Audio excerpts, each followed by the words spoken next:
In today's video, I'm going to show you how to adjust clip opacity in DaVinci Resolve step by step.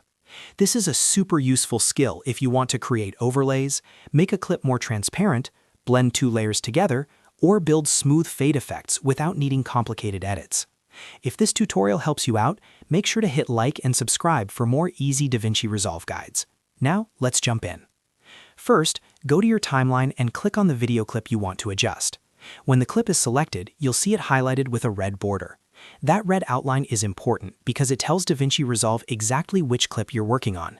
If you don't select the right clip first, the settings you change may not apply to the one you intended. Next, look to the top right corner of the interface and click the Inspector button. The Inspector panel is where DaVinci Resolve keeps the controls for the selected clip. Inside this panel, you can adjust video settings, audio settings, and different effect parameters depending on what kind of clip you have selected. Once the inspector is open, make sure you are on the Video tab.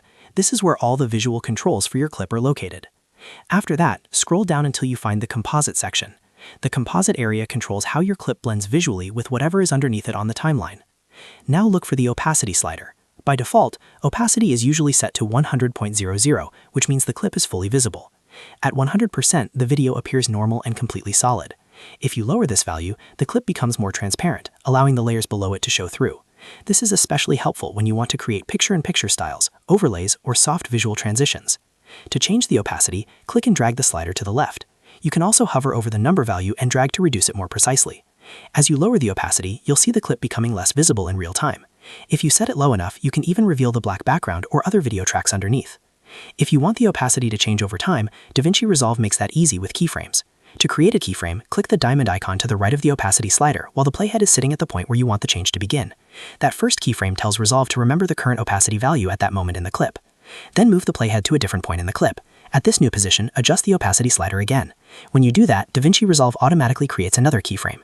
The software then blends between those 2 points for you, which creates a smooth animation instead of an abrupt jump. This is perfect for making a clip fade in or fade out gradually.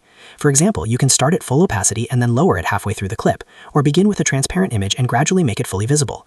You can also use the same method to create custom transitions that look more polished and professional. If you ever want to refine the effect, you can return to the keyframes and adjust the opacity values again until the motion feels right. Small changes can make a big difference, especially when you're working with layered edits or motion graphics. So that's how you change clip opacity in DaVinci Resolve.